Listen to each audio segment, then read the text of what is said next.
Salut à tous, c'est Bang de la chaîne, bienvenue sur cette vidéo qui aujourd'hui va parler d'Ho'oponopono et de quelques éléments que je voudrais partager avec vous suite à un petit séminaire que je suis online, que j'ai acheté online de Joey Vital et de Dr Len. Donc Dr Len est le fondateur du système Ho'oponopono, en tout cas celui qui a permis de populariser avec Joey Vital.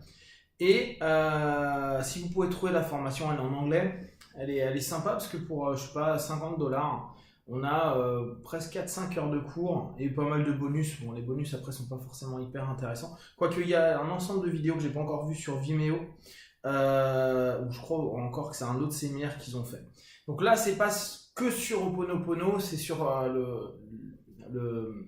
l'orientation qu'a pris Joey Vital et je crois Len qu'il a appelé zéro limite, à ne pas confondre avec le système qu'a mis en place Fred Vincent, donc zéro mental, que je vous invite à aller découvrir si vous le pouvez.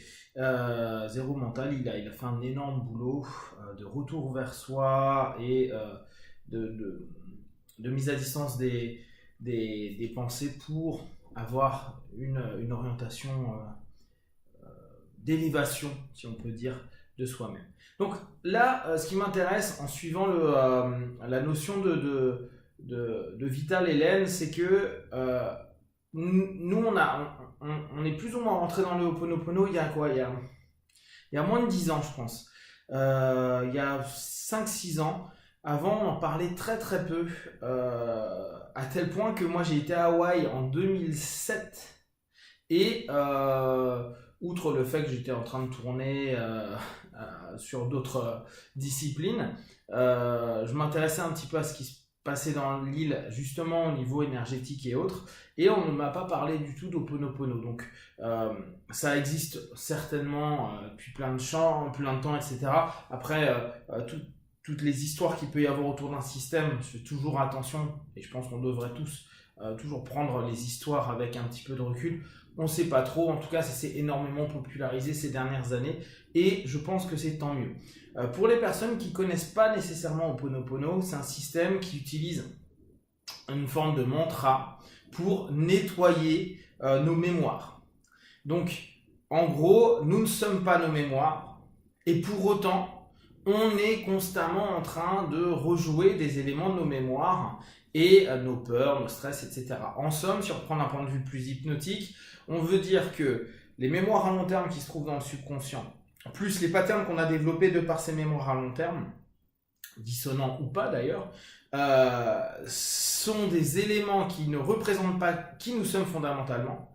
Parce que fondamentalement, selon le Ho'oponopono et selon énormément de systèmes un peu spirituels, nous sommes divins, nous sommes éveillés, élevés, etc. Vous y mettez le mot que vous voulez. Moi, j'ai pas l'intention d'y mettre de la spiritualité dedans. Ce qui m'intéresse, c'est l'idée de se dire, voilà, on peut être un moindre programme, ou un zéro limite, un zéro programme, un zéro rien du tout, quoi. On est un vide, c'est-à-dire une source créatrice de quelque chose, qui peut potentiellement, après, recréer des mémoires. Mais en tout cas, nous ne sommes pas nos mémoires, selon Ho'oponopono.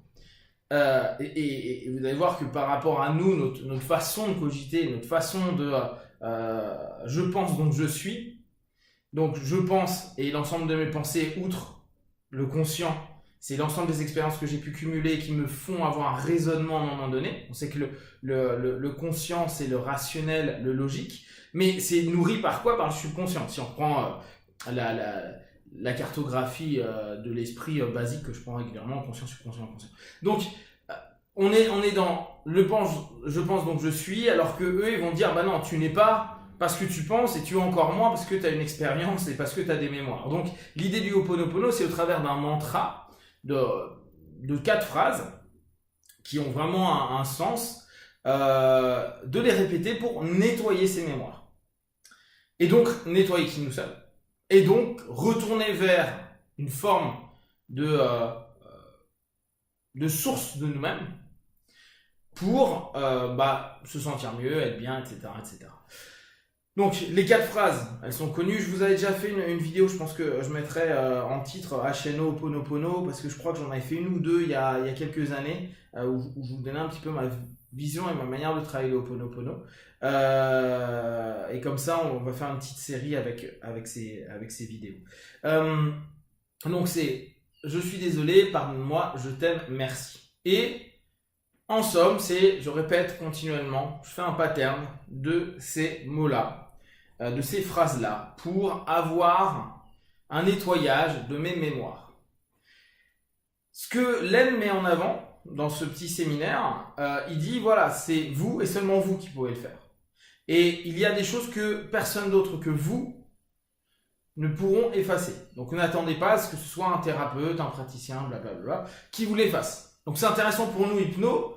Ça peut aussi ramener nous des comparaisons et des idées à proposer à nos partenaires. De dire c'est pas l'hypnose qui va te transformer, c'est pas les suggestions que je vais te faire dans l'hypnose. C'est toi, la façon dont tu vas apprendre les choses et comment tu vas les absorber pour les utiliser. Et je pense que la notion utilisationnelle peut être intéressante à mettre en avant pour dire bah c'est toi qui fais le boulot. Alors, on le sait bien, hein, c'est ce qu'on dit souvent, c'est pas moi qui fais, c'est toi. Mais ramenez vraiment cette notion-là. Il y a des choses que je ne peux pas effacer. Et qu'importe les suggestions, qu'importe les choses. Par contre, ce que tu vas absorber pour après le réutiliser, c'est comme si je te donnais une éponge et que maintenant tu vas pouvoir nettoyer. Ça, toi, tu peux le faire. Et justement, je t'invite à le faire. Je t'invite à aller dans cette dimension de se dire, je vais nettoyer mes propres mémoires pour petit à petit me retrouver vers quelque chose de plus proche de ce que je suis, dans la source de ce que je suis. Et il est amusant parce que là, j'ai vu la vidéo 1 et je suis en train de voir la vidéo 2, donc j'ai dû voir 1h30 de séminaire. Et il a mis tout un temps, Len, à mettre en place, à dire voilà, faut que vous respectiez l'ensemble des éléments. Donc là, dans la salle de classe, il fait ramasser les canettes vides, les cafés, etc., les papiers par terre, quoi, les papiers, j'exagère, mais les calepins par terre, les faire ranger et tout. Il dit, tout ça, c'est sacré. Et ça, c'est intéressant parce que c'est assez, bon là, on rentre dans du spirituel, mais on va tenter de le garder sur du psycho. C'est sacré parce que c'est le lieu où vous allez vous-même travailler, être, évoluer, avancer. Et donc, mettez-y une condition optimale pour reconnaître le côté sacré pour pouvoir remettre à l'intérieur de vous du sacré. Donc, en gros, créer une transe dans un ensemble. On sait que quand on rentre dans une église, une mosquée, un temple, on a très souvent notre voix qui descend. On y donne quelque chose de sacré.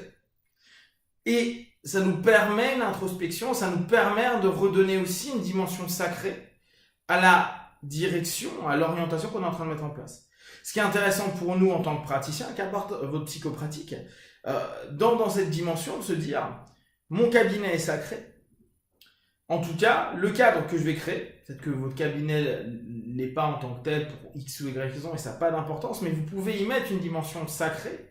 Sacrée non pas pour qu'il y ait un culte, ou qu'il y ait un gourou, ou qu'il y ait quelque chose, mais sacré pour que vous puissiez remettre à nouveau votre partenaire dans cette capacité sacrée qu'il a de lui-même, en respectant le sacré de l'extérieur, des pierres qui composent votre maison et donc qui sont liées à la terre-mère, etc., etc. Après, on peut rentrer vraiment dans des notions plus anciennes. Mais toujours dans cette notion de je donne du sacré aux choses. J'y prends attention, parce que reconnaître le sacré en quelque chose, et ça on le sait bien, hein, c'est principe de projection et principe de miroir. Si je vois en toi du sacré, si je vois en toi, en cet élément, ou en cette toile, ou en cette œuvre, ou en ces mots, quelque chose de sacré, je m'autorise à aller, au travers de mon mantra là, de Ho'oponopono, mais on va généraliser avec peut-être une suggestion qui m'a parlé, qui m'a touché.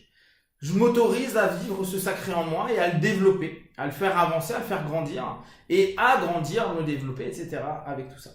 Et j'ai trouvé que cet élément est intéressant parce que pendant un moment, on a vraiment l'impression que Len, il est en mode daron gourou et qui est en train de dire pas bien les gars, bande d'occidentaux stupides, soyez respectueux du sacré. Pour autant, il y a quelque chose qui est intéressant dans cette démarche, sans aller dans un extrême, mais dans une idée pour vraiment redonner cette notion-là et être dans cette notion de maintenant je suis responsable de tout ce qui m'arrive dans cette vie-là et dans la démarche que je mets en place, aussi bien dans ma psychopratique que dans mon quotidien, qu'avec les gens sympas ou pas sympas que je rencontre.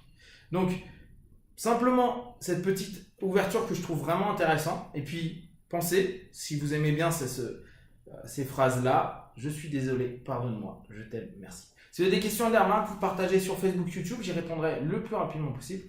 Et comme d'habitude, de tout ce que je propose, ne prenez que ce qui est bon et juste pour vous. Testez, observez, analysez et concluez. Be one. Ciao, ciao.